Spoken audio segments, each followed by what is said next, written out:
We got a lot to cover today, so we have a key monthly close, right? We got the monthly close for the month of June coming up. So we're going to talk about some high time frame stuff that I'm seeing as we have a monthly candle closure coming in. And then we will look into some potential trade setups. Oh, someone's telling me I forgot the Prime logo. Thank you. Can't upset the overlords at Prime. With that being said, shout out to the Prime team for supporting me through this bear market. Oh my God. If you're interested in helping me out, supporting the channel, this doesn't cost you anything. Sign up with the link in the description of this video. That also gets you access to my free Discord. Use code MAIN50 before you deposit any funds. You get a 7% deposit bonus up to a maximum of $7,000, which would be on a $100,000 deposit. So shout out to the Prime team and shout out to all of you guys sticking it out here. I know that things are a little tough right now. Prices are down. You're looking at your old net worth and wondering if you'll ever get back to those numbers that you were at, you know, when Bitcoin was trading at 60,000 and altcoins were going crazy and all that shit. And as you guys know, I'm fucking here to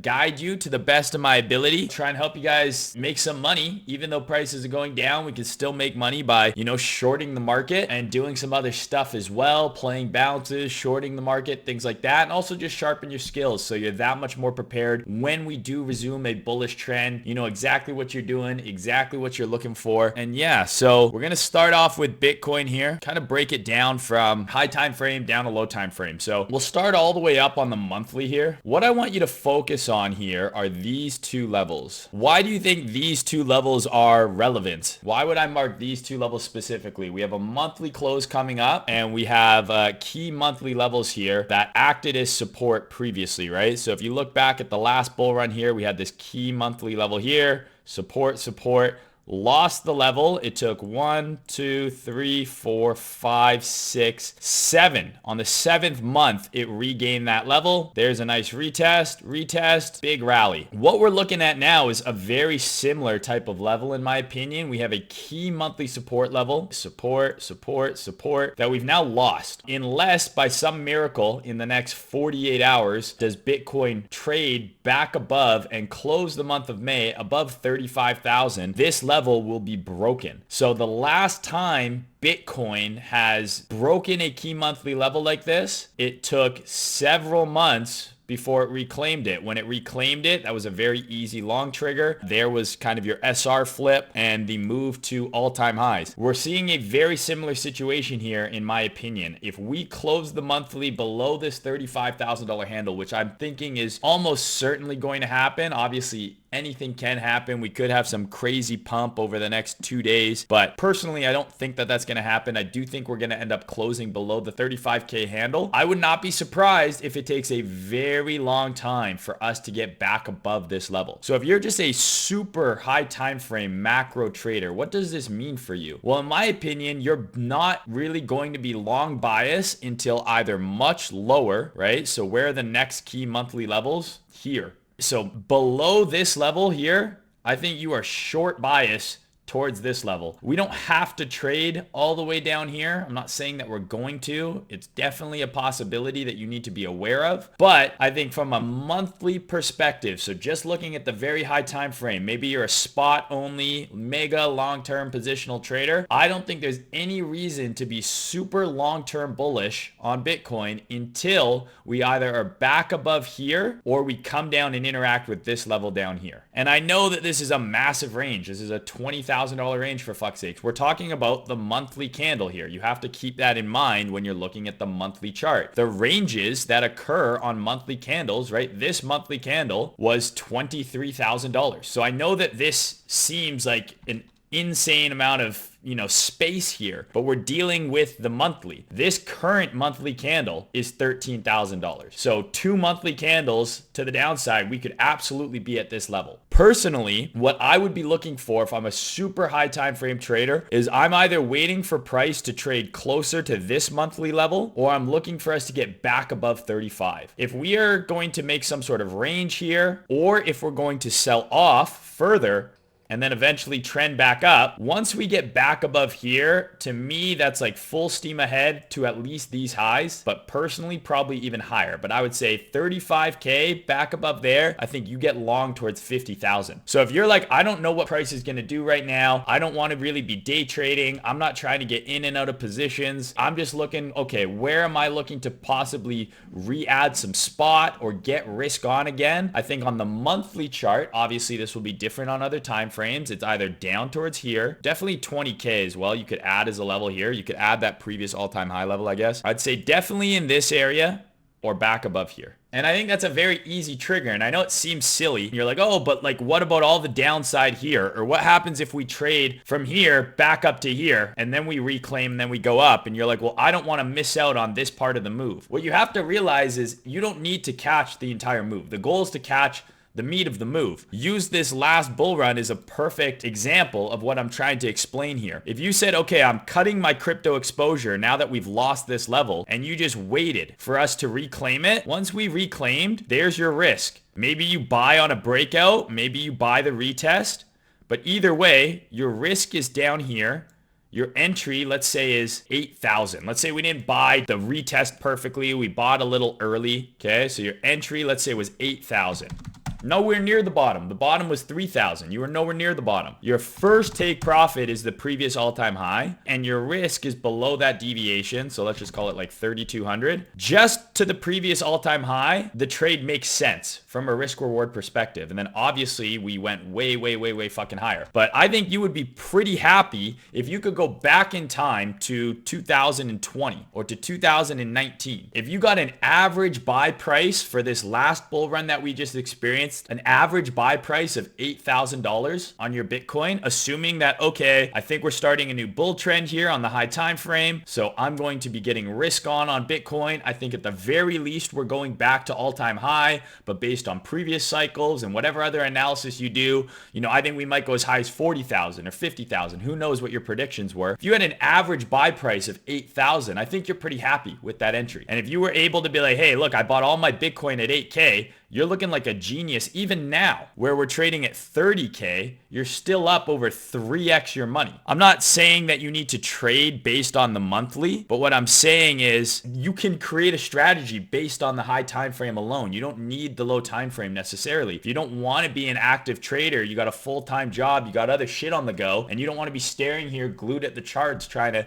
scalp a few percentage points. These are the monthly levels of interest to me, and these are the logical reasons I have in terms of areas where I want to be risk on around these levels. And then obviously from a bearish scenario, as long as we're below 35K, my belief is that we trade towards here. Doesn't mean we have to. We could bottom here and then go up. But guess what? If we get back above 35K, I'm okay missing this part of the move if I'm able to catch this part of the move. Same with this, right? I'm okay missing this if I'm catching this. If I'm getting 2/3, 3/4 of the move, I'm completely happy with that situation, right? Those are my key monthly levels of interest. The longer we stay below 35, the more likely I think it is that we trade to at least 20 and maybe even back to 14 and possibly lower. Those are the levels of interest I have on the monthly. If we somehow get back above 35,000 in the near future, I'm long biased on Bitcoin to at least 50,000. Let's go to the lower time frame. So one of the arguments that I've seen for bullishness down here is essentially that we are at this range low and we're holding, right? So it's kind of this like, okay, the inverse of this move or the inverse of this move. And I discussed this in my last video, right? Fake out of the range low, and now we're going to revert back into the range. While I would love for that to happen, the prevailing trend is down. Everything from a technical perspective in terms of the economy, the high time frame charts, the trend makes me want to lean towards another leg lower. I would rather us get another aggressive sell-off out of the way so we can form either some bigger, more tradable range or just get some sort of big move down that we can then get some mean reversion plays on, as opposed to this kind of PA right here, which I find very difficult to trade. I want to spike to the downside. Personally, I think looking at the weekly chart here, while I acknowledge this range, I don't really see us just mean reverting to 45K from here. That being said, we have some key levels we can look at. So similar to that monthly level level at 35K that I had marked out, this would be kind of a key weekly level for me, this 31,820 level. I think any sort of move up to this level, maybe slightly above, but then back below, is shorting territory. And it will make more sense when I zoom in a little bit more. But I think as long as we're below here and we're not really closing above here on the weekly chart, I think another leg to the downside is likely what's going to come. But I just personally don't think that this is just a deviation and we're all of a sudden going to go back to the range high. Maybe we will. I don't think that's the case. I'm leaning towards lower prices just based on the state of everything, but I absolutely could be wrong. But I don't think that that's going to happen. Personally, looking at this weekly level, if we get anywhere near there early this week, maybe Bitcoin plays a little bit of catch up with the equities market, which is leading right now when there's a slight decorrelation. Maybe Bitcoin gets a little bit of juice here, and then I would look to actually short up there. There are some highs here that have been relatively kind of untapped, so maybe we run those, get an early week pump, but I would be looking to short. If we were able to get above this 31,800 level and hold, use this as support, I would then look to trade it into the next level, which would be that 35K monthly level. Let's see if I can find it, kind of right around here, but back into these lows. So that would be a trade that you could look for on the long side. If we were able to get back above 31.8, you could look to potentially take a 10% move up towards 35, and then 35 is going to be that key pivot. If we're able to get back above 35, then absolutely I'm looking to get long towards the mid-range and towards these highs in here at 50. If this, then that. There's a lot of work, right? From here to here is a 10% move, and then another 10% move from there to there. That's a lot of upside we would have to get. I think it's much more likely that we do something like this, personally, but we'll wait and see. That's kind of the weekly perspective I'm looking at right now. 31,800 being kind of a key pivot.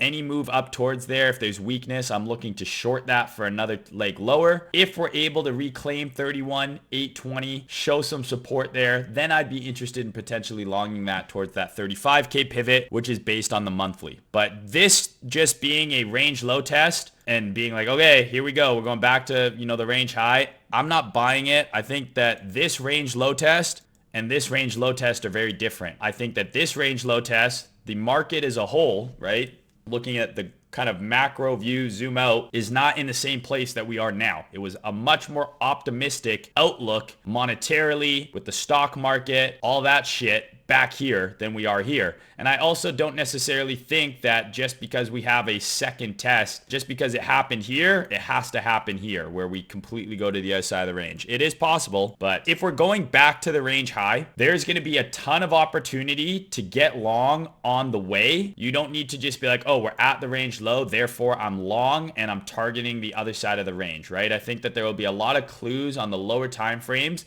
like reclaiming this level, then I'm confident that, okay, now we can start targeting higher. Based on the way that the market is trading right now, the environment that we're in, I'm much more interested in having short-term targets on my trades and playing it level to level, right? So if we're able to get above here, sure, target here.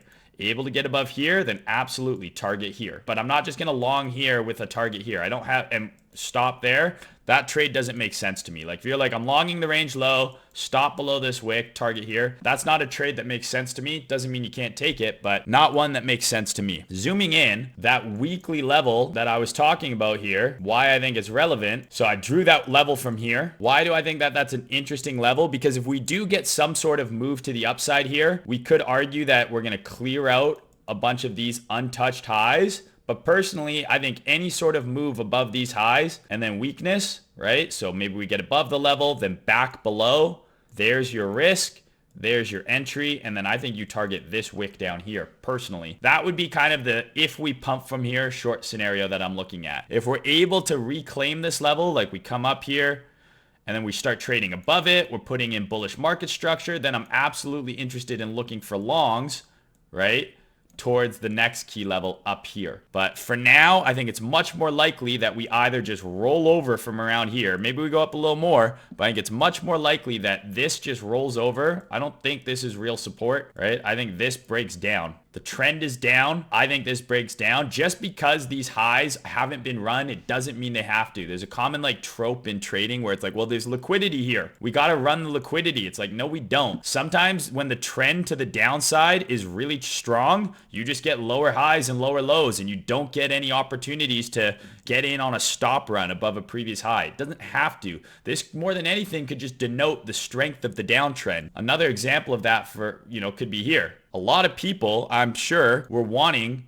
to see some of these swing highs get run on the way down. But instead, you just got lower high and lower low all the way down. It was just a really strong downtrend. Just like this. Oh, maybe they'll run one of these swing lows and I can get in. Or maybe it's just a really strong uptrend. You're not going to get that opportunity. So just because there's untouched highs here doesn't mean necessarily that they're going to get run. Okay, but if they do, this is the area kind of up towards this level where I'd be looking to short for another leg down. So let's get into the intraday. So what I was looking at here was basically, I mean, this kind of PA is shit to trade. I know a lot of people are just getting chopped to bits trying to trade this shit. Personally, I don't really like trading this type of environment. That's why I want the move down. The reason I want to move down here is because then maybe we get some sort of larger range to play in. If we get some sort of larger range to play in, now we can take some range low trades towards the range high, some range high trades towards the range low, and then that larger range will ultimately lead to a larger move out. So if this is able to break down,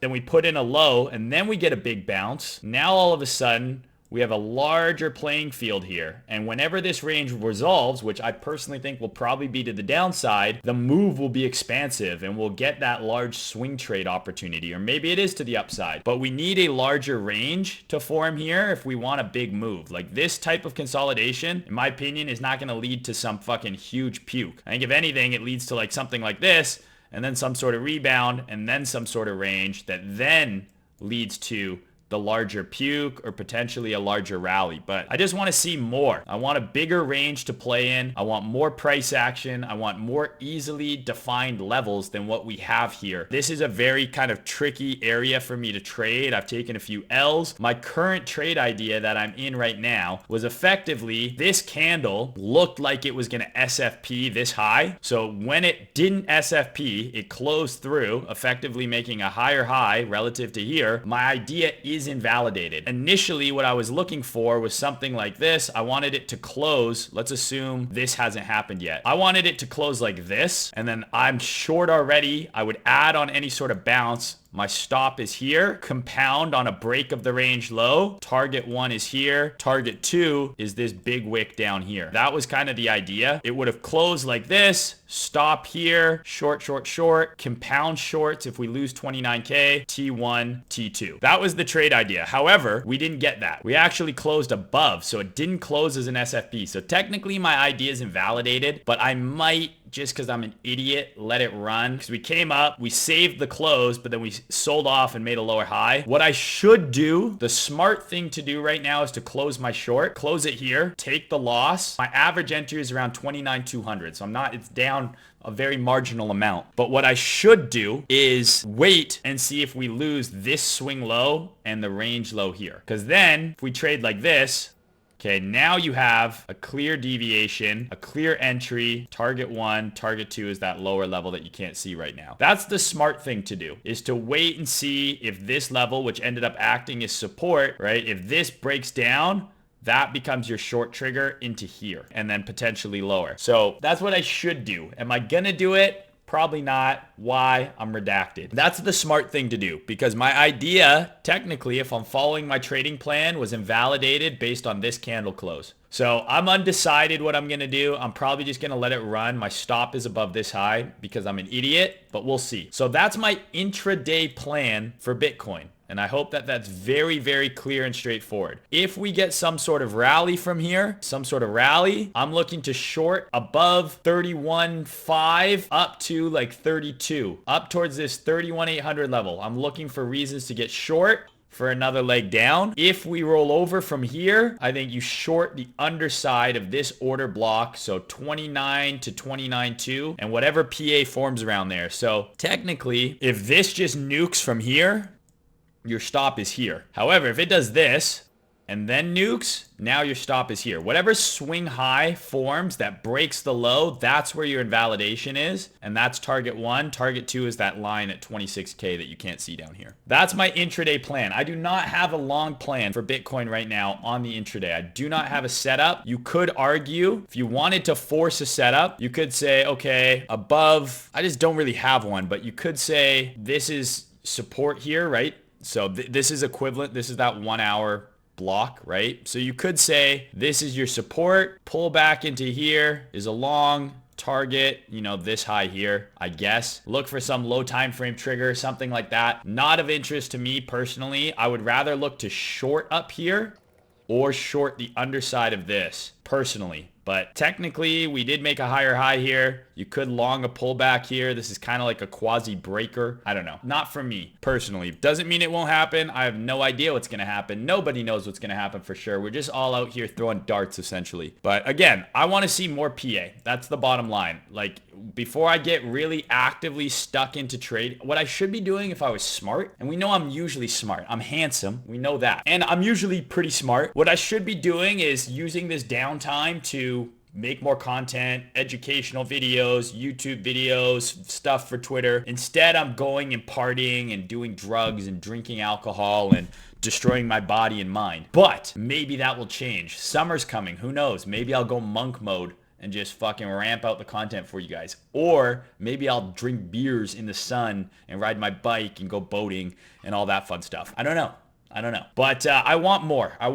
This is not an interesting area for me to trade right now. Like I said, I'm sitting in cash and have been for a while. As you guys know, I've been bearish for a long time. So I don't need to trade here. The people who are trading right now either are they need to try to make it all back, right? So you're forcing trades. You know, maybe you have some sort of strategy or edge in this type of environment that's allowing you to make money. Then by all means, go for it. Or you're just a straight up gambling addict. I don't think anyone really has a very definitive call in terms of which direction that this is going to break. I'd rather wait and see more PA. I have plans for what I'm looking for, but I'm in a position where I don't need to trade PA I don't like. As you become a better trader, you're going to trade less. You're going to trade when the environment and the setups meet the criteria that you want, right? You don't need to force it. And there's also other markets you can trade to. Go trade oil, go trade gold, equities, go trade Forex, right? You don't have to force yourself to trade this if it's not working for you, right? I would much rather see this turn into something like this, right? So we have that consolidation here, another puke, and now we have some sort of larger range to work in. I would like to see this get some expansion and give us a larger range to work in, and then we can position ourselves for either a larger move up or a larger move down. All right, so Ethereum, I think the plan is pretty straightforward that I laid out there, right? So if Bitcoin gets that rally towards 31,500 to 32K, I'm looking for Ethereum to trade towards 1,900 to, you know, maybe 2,000, and I'm looking to short. So I'd be looking to short Bitcoin up here, and I'd be looking to short Ethereum up here on kind of an equivalent move. Ethereum BTC, I posted a chart on this the other day. I do ultimately think we're going to trade towards this range low. We just rejected up here, made another major low on the high time frame, right? Like this is another major swing low that we've just formed. So I think any sort of rally here results ultimately in another leg down towards 0.055 on FBTC. Well, yeah, I'm always looking at the stock market. So as I mentioned, I posted this on Twitter the other day. I said, I think, you know, this is a very key backside test that we're coming into here on stocks. So I think it's going to be an interesting week. If you look at the weekly chart, we're basically having a backside test of this order block and this RSR level right now. That's where these two things come in. Zooming in, there's a bit of a gap here. So the situation that I see on the stock market is one of two. We either reject from here or we push higher, we run these highs, and then I think we sell off. Either way, I think the stock market trades lower. To me, this is bearish market structure, and I'm just looking for the next lower high. The next lower high going to form right here, or is it going to form up here? But either way, I'm looking to short either of those two scenarios. And when that rollover does happen, I do believe that Bitcoin will also be rolling over. Jesus Christ, some of you guys are down horrendously. E-gold, like why are you holding this? I don't know what the fuck this is. I don't know what the fuck you're talking about. What are these fucking coins you guys are suggesting? Jesus Christ, what's wrong with you? Being that we're in a bear, what are these comments today? Who the fuck are you guys? Some of these fucking comments are insane. Comments are giving me brain damage, bro. You should see my DMs. I thought Canadians were nice people. I am nice. Whoever said I'm not nice, fuck that person. We just get fucking some spam, naked HD fun enough to watch stream girls here. There's no link, bro. Where's the link? Bear market rub and tugs. Where and how much? Did I quit the vape? Yes. I'm no longer vaping. Vaping is bad for you, bro. Vaping is the least of my worries right now, my friend. You should see all the other shit I'm doing to my body. I'm drinking fucking adrenochrome, the blood of fetuses. What's the worst thing that could happen? Hillary Clinton's about to fucking kick the door and be like, where'd you get that? Just kidding. Where am I? Birds aren't real and they're just government drones used to spy on us. Am I making any fucking sense? It's over. This guy keeps talking about fun, wet girls here and then not dropping a link, bro. Come on, stop being a tease. If we all market buy right now, we can do it. I disagree. I think most of you are too poor to do anything. And I mean that, and I say that with love. Why Hex Crash? Have you seen how Richard Hart dresses? I would dump that token too. Jabroni Chode. He doesn't give a fuck about y'all. Dudu Kwan is gonna save the monthly. Dudu Kwan needs to be saving himself from jail. These people are not your friends. They're here to take your money. Fuck Dudu Kwan and fuck Luna 2.0. Pencil neck, beta. I don't trust that guy as far as I can throw him. And as you guys know, I'm strong as fuck. So I could probably throw him pretty far. Look at my huge pasty white arms. Look at them. Does my brain hurt? Absolutely. What happens in Vegas stays in Vegas, baby. And I also don't remember most of it. But I'm told it was fun. I wear a diaper all the time. I'm all about efficiency, okay? I'm all about efficiency. Why not just wear a diaper all the time? I've now eliminated the need to use the toilet. You know how much time I'm saving? You know how much money I'm making by wearing diapers? You have no idea. That's the difference between you and me. What a legend. I have an awesome collection of anime tattoos. T-shirts, excuse me, and tattoos. My neck is thick. These are things we know. Me gustan muchachas españas. Does that mean you like Spanish men? I don't know. Anything is possible. It's 2022. Girls are guys, guys are girls. Who fucking knows? I'm down. DM me.